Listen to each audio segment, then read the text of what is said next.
Bonjour, vous êtes à Crépy-en-Valois au Forum de la Différence et avec Assia Jibirila et je vous recommande ces livres évidemment que vous allez avoir dans quelques instants.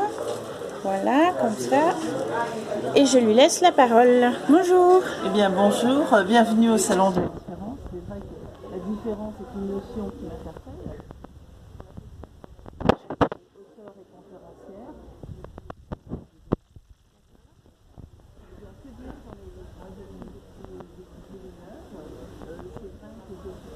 Marianne dans sa tête, parce que je trouve qu'on est tous touchés par la différence.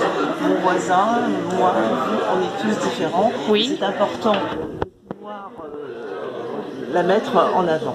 Dans mes livres, eh bien, écoutez, j'écris sur les femmes, les enfants. J'essaie de défendre en fait toutes ces problématiques qui concernent notre monde actuel. Mon premier roman en fait a été édité depuis 2009. D'accord. J'ai écrit un livre par an. Et pour rappel, en tout cas cette année, le thème choisi dans le cadre par exemple du Printemps des poètes était l'Afrique. Du coup, mon dernier livre s'appelle Afrique. C'est un vilain jeu de mots que j'assume, A''FRIC, parce que je considère que c'est un continent très différent, puisqu'on est dans le thème aujourd'hui, mais aussi parce qu'il y circule beaucoup d'argent. Effectivement, quand on remonte à l'histoire, ou en tout cas tout ce qui s'est passé au cours des années 2016, il y a eu des élections aussi bien au Congo, au Bénin et au Gabon, et notamment en tout cas au Congo. Les élections ne sont pas toujours très bien passées, puisqu'il y a eu une guerre civile, et cette guerre est toujours d'actualité, et tout ça c'est une guerre de pouvoir.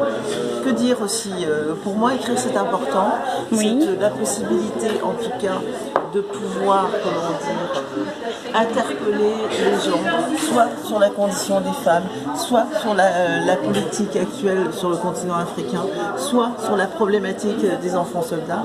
Par exemple, en République démocratique du Congo, il y a la guerre depuis plusieurs années. Les femmes sont prises pour cible et je trouve que si moi, femme, auteure, africaine, conférencière, je n'interpelle pas les gens, mes lecteurs, sur ces problématiques-là, eh bien je pense que je n'aurais pas raté quelque chose, mais je pense que c'est important de pouvoir se mobiliser. En ce qui concerne les femmes, j'ai deux romans présenté en Guyane dans le cadre de la Journée internationale des droits de la femme en 2014 et Mots et mots de femme. Dans ces deux opus-là, ils sont faits un petit peu de la même façon. J'interpelle la population sur des problématiques de femmes. Dans elles, en fait, ce sont des tranches de femmes de différentes cultures. Elles parlent de leurs mots au quotidien, de leurs conditions de femmes. Et l'objectif, c'est qu'elles se rencontrent le 8 mars, le jour de la Journée internationale des droits de la femme. Dans Mots et mots de femme, ce sont aussi des tranches de vie de femmes, qui sont, en fait, je me suis inspirée de faits d'actualité. La première nouvelle, par exemple, dans Mots et mots de femmes, je reviens sur l'enlèvement des jeunes femmes, des jeunes collégiennes à Chibok. Je voudrais aussi préciser que dans Mots et mots de femmes, ma fille, Paul-Éléonore Boursier, a participé à cet opus et elle a mis en avant la difficulté des relations qui existent entre les collégiens. Que vous dire? Bienvenue au Salon de la Différence. Merci Maria. Merci toutes les personnes qui ont participé à cette action. Au revoir. Merci à vous aussi de proposer ces livres au thème, je trouve, important, que je recommande évidemment. Vous avez un site ou un réseau social? Alors, pour mon site, vous pouvez me retrouver sur http://assia-printemps-jibirila.webnode.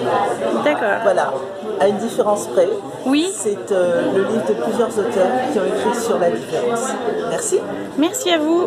Et puis, bon succès à vous au livre. Alors, je remontre le dernier. Comme ça. Voilà. Merci à vous et bon salon. Au revoir.